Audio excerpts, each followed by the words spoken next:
말씀의 제목이 특이하죠. 다른 보혜사. 근데 이 본문에 있는 말씀입니다.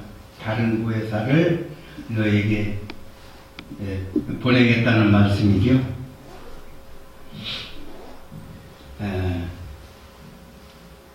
이 다른 보혜사라는 이 말은 원어로 우리가 생각해 볼 필요가 있습니다. 원어로 히라버로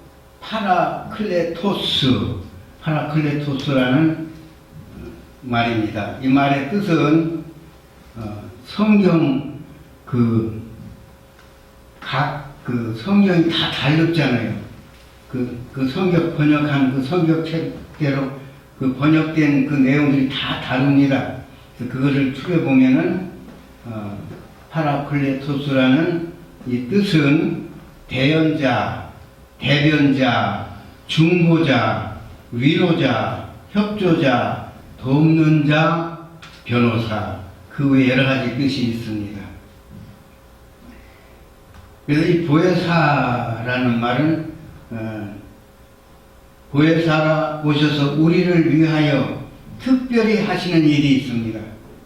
그거는 뭐냐 하면은 요한복음 16장 13절로 15절 말씀의 내용이 있습니다. 우리를 진리 가운데로 우리를 인도하신다는 겁니다. 우리를 진리 가운데로 인도하신다는 거예요. 보혜사가 하시는 일이 우리를 진리 가운데로 인도하신다는 거예요. 두 번째로 장래의 일을 알게 하신다는 거예요. 장래에 되어질 모든 일들을 우리에게 알게 해주신다는 거예요. 그리고 세 번째로는 그것을 우리에게 우리가 그것을 알 수 있도록 그 예수님이 어떤 분이신가를 우리에게 보혜사 성령께서 예수님이 하시는 일, 예수님이 어떤 분이며 어떤 일을 하셨는가를 성령께서 가르쳐 주신다는 거예요. 그래서 이 보혜사는 한마디로 말하면 복음입니다. 복음의 핵심은 영생이지요. 영생.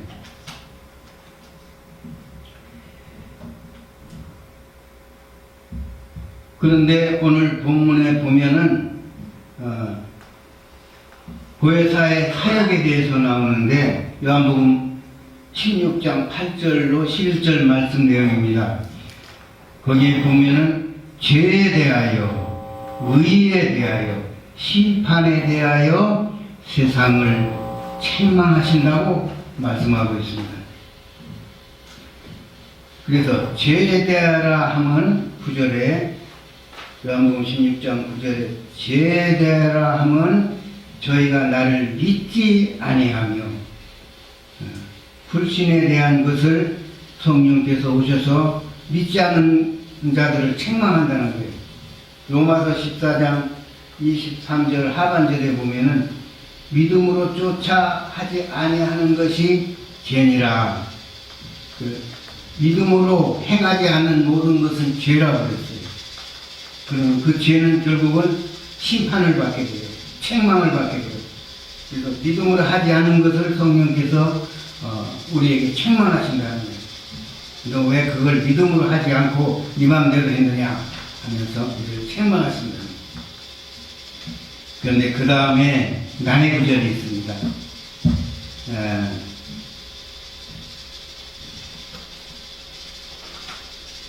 무슨 말씀이냐면 의에 대하라 하면 내가 아버지께로 가니 너희가 다시 나를 보지 못하며.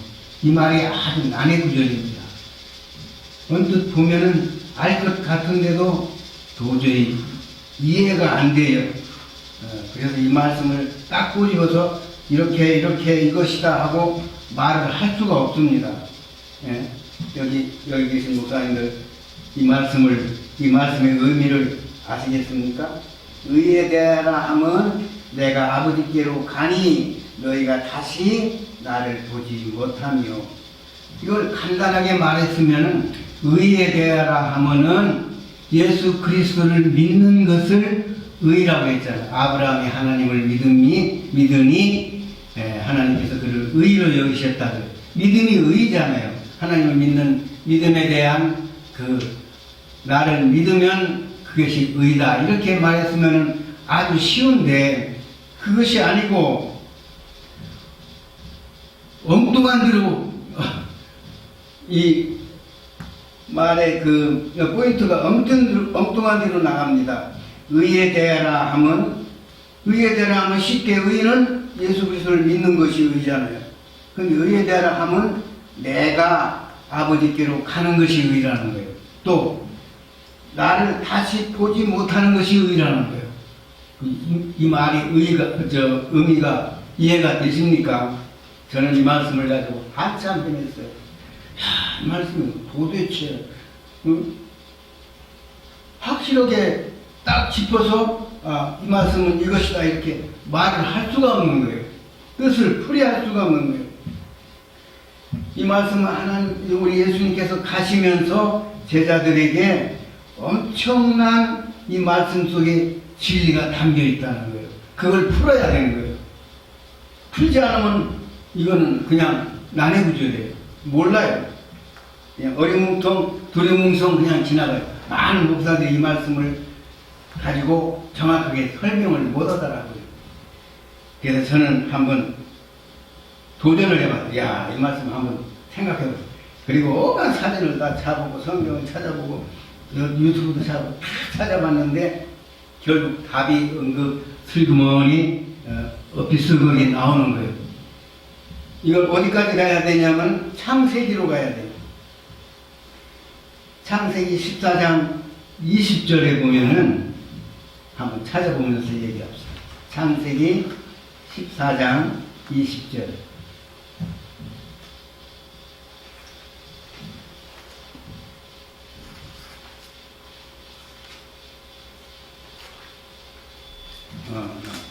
아니다.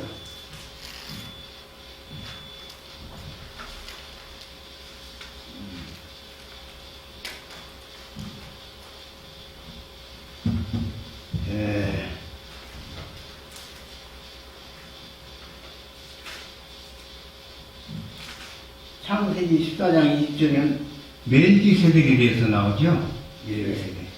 멜기세덱에서 이 말씀의 의미가 조금 담겨 있어요. 다는 아니고요. 한번 봅시다. 창세기 14장 20절. 너희 대적을 14장 20절. 창세기 14장 20절. 너희 대적을 내 손에 붙이신 지극히 높으신 하나님을 찬송할지로다 하며 아브라함이 그 얻은 것에서 10분의 1을 멜기세덱에게 주었더라. 소돔 왕이 아브라함에게 이르되 사람은 내게 보내고 물품은 내가 취하라. 여기에서 멜기세덱이 나옵니다. 이 멜기세덱에 대해서 히브리서에 가서 한번 봅시다. 멜기세덱에 대해서 어떤 분인가 히브리서에 정확하게 설명을 하고 있어요. 히브리서 10장 우선 7장 히브리서 7장 3절을 먼저 봅시다. 7장 1절에서 3절을 봐요. 히브리서 7장 1절에서 3절. 이 멜기세덱은 살렘 왕이요 지극히 높으신 하나님의 제사장이라. 여러 임금을 쳐서 죽이고 돌아오는 아브라함을 만나 복을 빈 자라. 아브라함이 일체 10분의 1을 그에게 나누어 주니라. 그 이름을 번역한 즉 첫째는 의의 왕이요. 여기에 초점이 있습니다. 첫째 의의 왕이요. 또 살렘 왕이니 곧 평강의 왕이요. 아비도 없고 어미도 없고 족보도 없고 시작한 날도 없고 생명의 끝도 없어 하나님의 아들과 방불하여 항상 제사장으로 있느니라. 여기서 한 가지 끄집어낼 것은 살렘 왕은 예수 그리스도를 대표해요. 예수 그리스도를 대표한다고 했잖아요.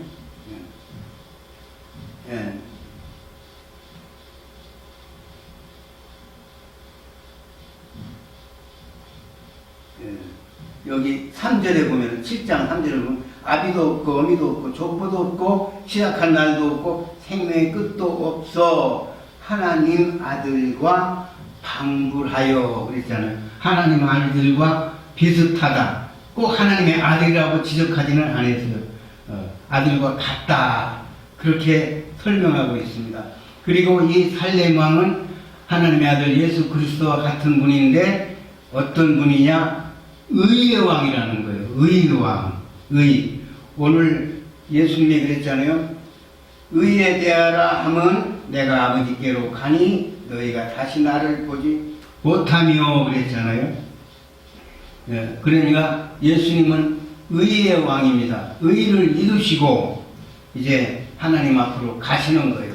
하나님 앞에 가는 자는 아무나 못 가죠. 예수 믿고 의로워야 하나님 앞에 갈 수 있는 거예요. 근데 예수님은 이 땅에 오셔서 다 이루었어요.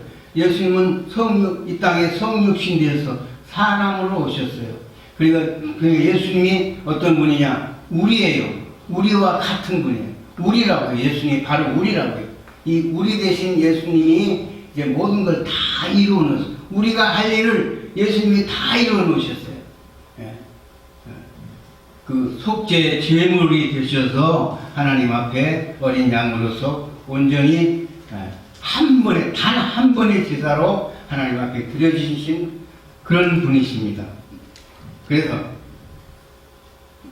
이분은 이 예수님은 의를 이루셨는데 어떻게 한 번에 단 한 번에 이루셨다는 거예요. 이게 무슨 말이냐면은 예수님은 이제 여기 내가 너희가 다시 나를 보지 못하며 이 말과 우리가 이 속에서 이 말을 이 뜻을 알아내야 됩니다. 무슨 말이냐? 예수님은 한 번의 제사를 어린 양으로서 제물을 하나님 앞에 드려 우리를 모두 다 속죄했어요. 그렇다면 두 번 할 필요가 없어요. 예수님은 다시 이 세상에 우리를 위하여 속죄를 위하여 이 세상에 성육신으로 아기 예수로 오실 필요가 없다 그 말이에요. 그래서 여기에 너희는 다시 나를 보지 못한다. 그 말은 속죄 제물로 너희를 위하여 속죄하기 위하여 다시는 너에게 오지 않겠다 그 말이에요. 이미 다 끝났다, 다 이루었다 그 말이에요. 그래서 내가 아버지께 간다. 이것이 하나님의 의라는 거예요. 예수님의 의라는 거예요. 내가 아버지께로 가니 의에 대하여 하면 내가 아버지께로 간다. 아버지께로 가는데 의에 대하여 의를 다 이루시고 간다는 거예요. 우리가 할 일, 예수 그리스도가 바로 우리인데 우리가 할 일을 예수님이 다 해놓으셔서 이제 더 이상 할 게 없고 이제는 예수님의 사역은 끝났다는 거예요. 끝나고 이제 아버지께 간다는 거예요. 가고서 누구를 보낸다고요? 보혜사를 보내드려요. 그게 뭐예요? 이게 유언이면서 이게 우리에게 남길 유산이에요. 유산.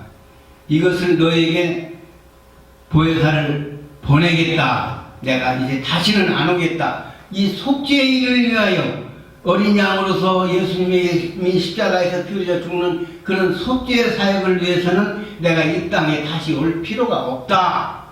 이 말씀이에요. 이 말이. 내용이 어렵습니다. 깊이 들어가면, 깊이 묵상하면 이 말씀이 이해가 됩니다. 그래서 예수님은 멜기세덱은 예수님의 모형이지요. 그래서 예수님은 멜기세덱은 어떤 왕이라고요? 의의 왕이라고. 예수님은 의의 왕, 의의 왕으로서 이 땅에 오셔서 모든 걸 다 이루시고 이제 예수님의 사역은 끝나고 이제 하늘나라로 아버지께로 간다는 거예요. 이 말을 하는 거예요. 그리고 다시 이 인류의 속죄를 위해서 내가 아기 예수로 다시 어린 양으로 올 필요는 없다. 이제는 다시는 너희가 다시는 나를 이런 일로 인해서 너희는 다시 나를 보지 못한다. 그 말입니다. 좀 이해가 되십니까?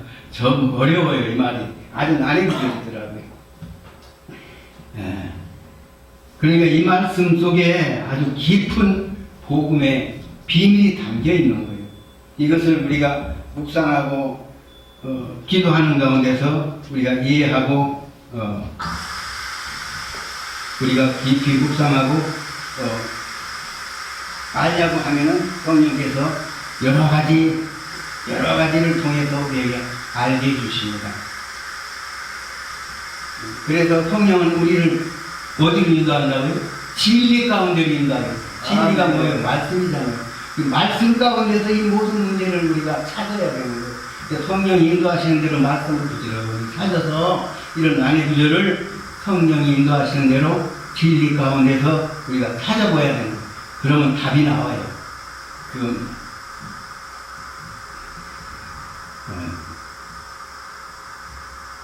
그래서 히브리서 10장 12절을 한번 보겠습니다. 히브리서 10장 12절.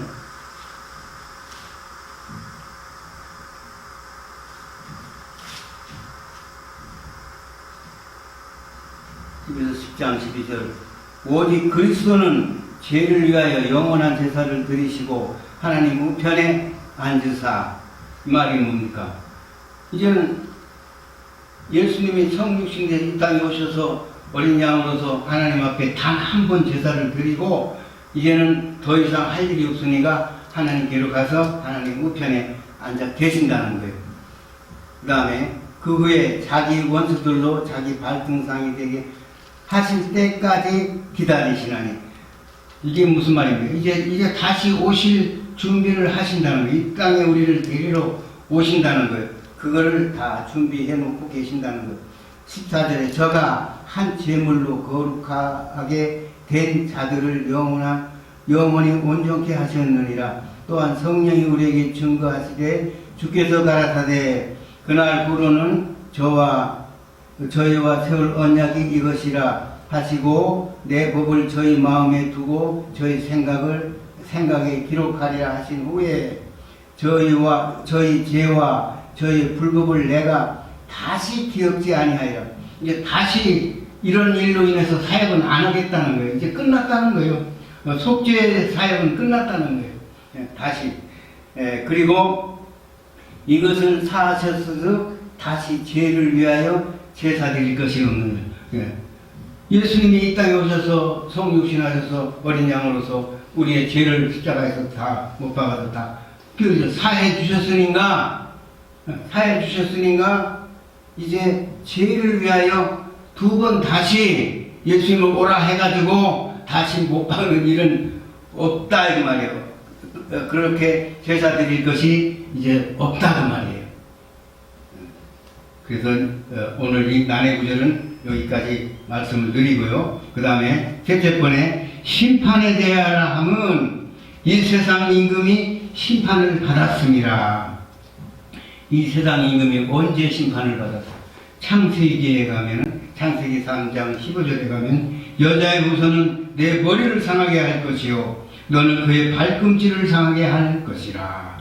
여기에서 이미 예언되었잖아요. 예언된 것을 예수님은 어디서 이루셨어요? 십자가에서 이루셨어요. 십자가에서 원수의 마귀의 그 머리를 밟아 깨부셔버렸어요. 그것이 십자가에서 성취되었어요. 창세기에 예언된 것이 십자가에서 예수님이 성취하셨어요. 그래서 그것이 뭐냐? 그것이 곧 영적으로 우리가 보이지 않는 가운데서는 이렇게 이미 마귀는 사탄은 이렇게 그 예수님에게 패배를 당했어요. 근데 이게 또 언제 나타나냐? 유형적으로 또 나타나요. 언제냐? 적 그리스도가 나타나잖아요. 앞으로 적 그리스도가 나타나요. 그건 이제 유형적으로 나타나는 거예요. 물리적으로 나타나는 거예요. 그때는 어떻게 하느냐? 예수님이 요한계시록 19장에 보면은 백마를 타고 오십니다. 재림하여 그때는 재림을 하셔. 우리가 예수님이 공중 강림하시잖아요. 강림하시면 우리는 들림 받잖아요. 그래서 우리는 공중에서 예수님과 같이 7년 혼인잔치를 하잖아요. 그런 가운데서 이 지상은 7년 동안 대환란이 이루어져요. 원수마귀 적그리스도가 이 세상을 통치하잖아요. 적그리스도가 왕권을 가지고 이 세상을 통치해요. 그럴 때 이 세상은 아주 대환란이 일어납니다. 그때 뭐 짐승의 표가 나오고 제가 유대인들의 꿈이 있잖아요. 성전 짓는 거. 그런데 적그리스도가 나타나서 성전을 짓게 하고 전 3년 만에는 성전을 짓게 하고 후 3년 만에는 평화제약을 다 깨버리고 지가 성전에 들어가서 내가 하나님이다. 너희들 나를 섬겨라. 내가 하나님 대로 안 오면은 너희는 매매도 못하고 이제는 너희는 끝이다 하면서 거기서 어마어마한 박해가 일어나잖아요. 그게 7년이에요. 7년. 후 3년 반에 가장 어려운 시기죠. 후 3년 반에 유대인들은 아주 어려움을 당해요. 그때 유대인들에게 그랬잖아요. 산으로 도망하라 그랬잖아요. 그 환란 때에 산으로 도망해서 피신하라 그런 말도 있잖아요. 엄청난 유대인에게 박해가 옵니다. 그런데 우리 이방인 교회는 그 전에 다 틀림받잖아요. 틀림받아서 공중에서 7년 대혼인잔치를 마치고 끝나고 예수님과 함께 백마를 타고 요한계시록 19장 쭉 보면은 거기에 예수님의 백마를 타고 내려오셨는데 그 뒤에 하늘 군대가 흰 옷을 입고 역시 백마를 타고 예수님의 뒤를 따라옵니다. 철장건설을 가지고 옵니다. 그래서 와서 맨 처음에 하는 일이 무엇이냐? 적그리스도를 심판하는 거예요. 이때 이제 여기에서 물리적인 심판이 적그리스도는 완전히 물리적인 심판을 받게 되는 거예요. 예? 그 전에 창세기에서는 영적으로, 예수님이 십자가에서는 영적으로 이렇게 다 얘기했지만은 앞으로 나타날 유형적인 적그리스도는 여기에서 예수님에게 완전히 심판을 당해요. 그래서 어디로 갑니까? 불과 유황이 타는 불못에 던져지잖아요. 거기서 끝나버리잖아요. 그리고는 그 다음에 뭐가 이루어져? 천년 왕국이 이루어지잖아요. 그래서 심판에 대하여 하면 세상 임금이 심판을 받았습니다. 지금 우리 이 세상을 다스리고 있는 것은 임금은 사탄이에요. 우리 하나님이 아니에요. 예수님이 아니에요. 예수님이 우리를 다스리는 영적 안에서 구원받은 우리 성도들은 영적으로 다스림을 받는 거지 육적으로는 적그리스도의 다스림을 받아야 되는 거예요. 이런 것들이 다 성경 말씀의 비밀입니다. 복음의 비밀이에요. 그래서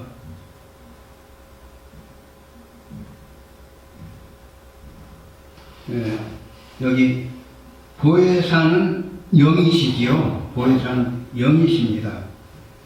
그런데 예수님도 보혜사요. 그래서 예수님 나 말고 다른 보혜사를 보내겠다 그랬잖아요.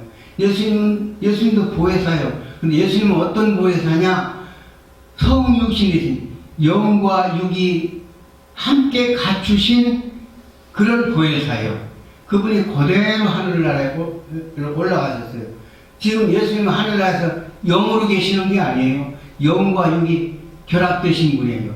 그분이 그대로 그 형체로 이 다음에 이 지상에 재림하시는 거예요. 백마를 타고 우리가 눈으로 볼 수 있도록. 영은 우리가 볼 수 없잖아요.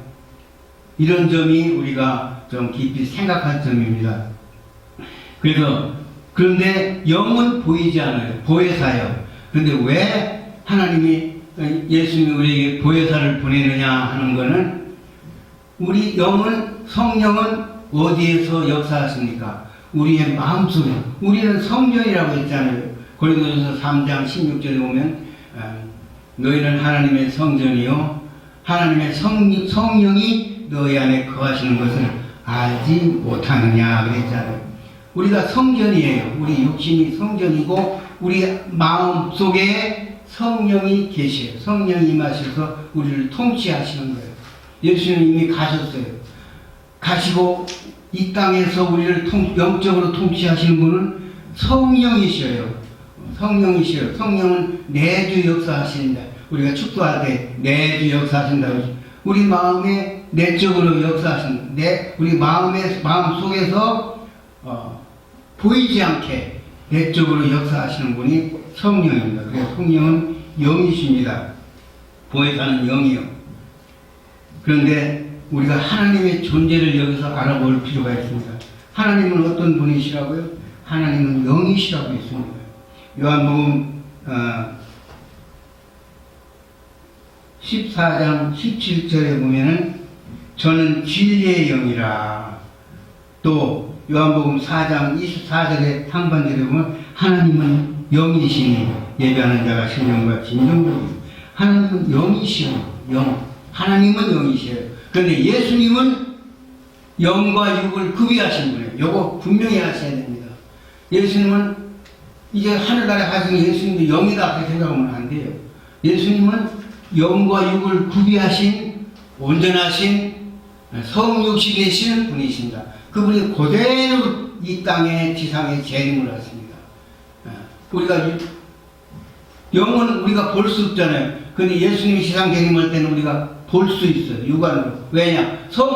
영과 육이 같이 구비되신 분이니까. 그래서 이런 점을 우리가 잘 이해를 해야 됩니다.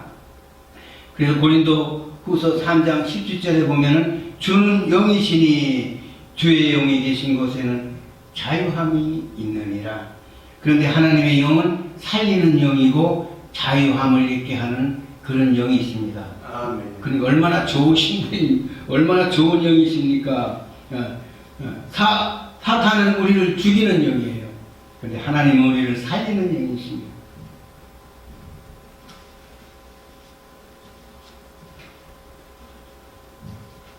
그리고 성령은 예수 그리스도가 오실 때까지 우리와 함께 계십니다. 예수 그리스도가 오실 때까지 함께 계십니다. 그게 요한복음 14장 17절에 너희는 저를 아나니 저는 너희와 함께 거하시며 또 너희 속에 계시겠습니다. 보세요. 성령이 우리와 함께 거하시는데 어디에 거하신다고요? 우리 속에 역사하신다는 거예요. 이게 성령님이십니다. 그래서 성령님은 아까 맨 처음에 말씀드린 대로 어떤 역할을 하냐면은 성령님은 파라클레토스로 대언자고 대변자고 중보자고 위로자고 협조자고 돕는 자고 변호사로서 우리를 일일이 도우시고 가르쳐 주시고 우리를 견인해 주시고 우리를 성화시키는 데까지 우리 성령님은 우리를 위하여 일하십니다. 언제까지? 예수 그리스도가 오실 그때까지 성령님은 일하십니다. 참 좋으신 분입니다. 말씀을 마치겠습니다. 그래서 성령님은 예수님의 후임자로 이 땅에 예수님의 대행자로 이 땅에 오셨습니다. 우리를 이끄시기 위하여 어디까지? 영원한 생명의 그 나라로 가는 데까지 이끄시기 위하여 성령을 예수님의 후임자로 우리에게 보내신 분입니다. 이 성령을 초대교회 마가 다락방에 계신 분도가 체험했지요. 거기서부터 성령의 역사가 시작됩니다. 그래서 성령 받은 사람들의 그 사역을 보면 놀랍잖아요. 주의 종은 성령을 받아야 돼요. 성령 세례를 받아야 된다. 베드로가 성령 받기 전에는 어떻게 했어요? 엉뚱한 소리를 했잖아요. 그 예수님이 십자가지로 예루살렘에 가야 되겠다니. 아이고, 그거 가시면 안 됩니다. 우리가 절대 못 가게 하겠습니다. 그러니까 사탄아 너희들을 물러가라. 엉뚱한 이 베드로는 성령 받기 전에 자꾸 세상적인 생각을 하는 거예요. 네? 자꾸 세상적인 생각. 그리고 변화산에서 또 그랬잖아요. 예수님이 변형되고 엘리사가 내려오고 모세가 내려와서 그냥 막 그 영광의 광채가 나고 어마어마한 장면 주를 위하여 하나님 엘리사 하나님 모세가 하사이다 헛소리를 해요. 성령 받기 전에는 모세가 이 베드로가 중심을 못 잡아요. 이랬다 저랬다 예수님도 부인했다 그 예수님이 부활했는데도 에이고 나는 고기나 잡으러 가자 갈릴리 바다 고기를 잡으러 가고 이런 사람이었는데 성령을 받으니까 오순절 성령을 받으니까 베드로의 사역이 얼마나 놀랐습니까. 한 번 설교하니까 3,000명이 회개하거든. 또 설교하고 5,000명이 회개하거든. 야 성령 받아야 된다. 우리 목사님들 저도 이걸 참 갈망했는데 그렇게 쉽지는 않는 거예요. 성령 받기 위하는 우리가 말씀을 깊이 알고 말씀을 행하고 말씀을 붙잡고 막 오순절 탈락방에 그 사람들 같이 전혀 힘썼다는 성령 받기 전혀 힘을 써야 되는데 우리가 이 세상에서 그렇게 할 수 있는 환경이 허락되지 않고 시간도 허락되지 않고 모든 것이 허락이 되지 않아요. 그래서 모든 것에 지배를 받기 때문에 우리가 이런 성령을 체험하지 못하는 거 안타깝습니다.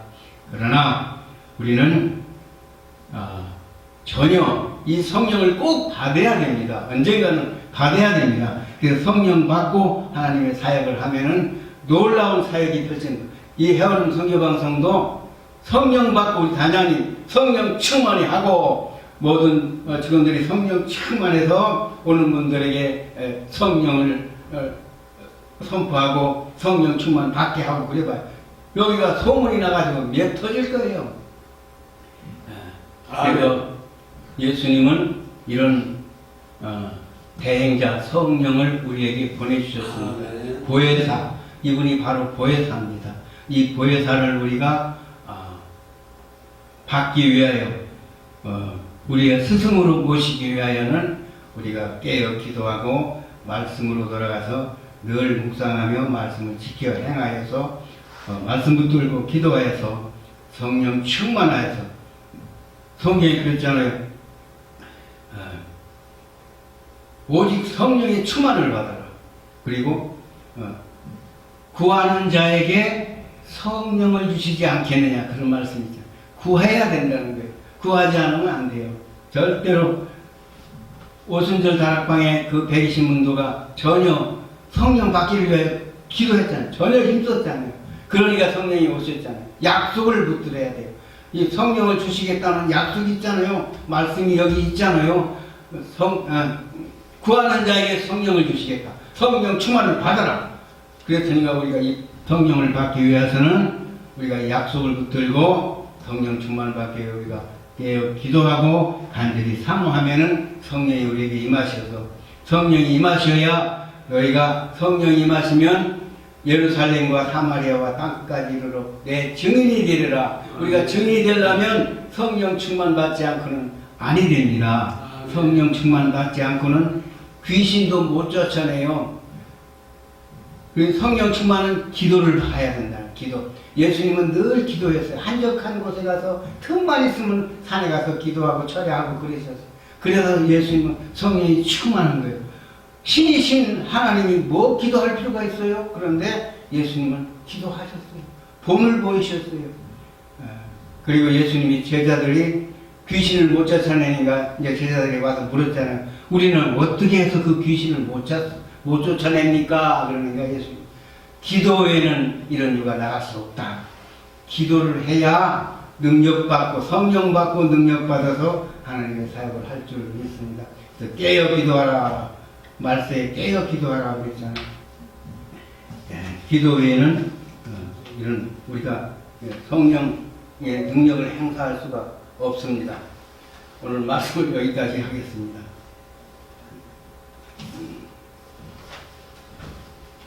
주여.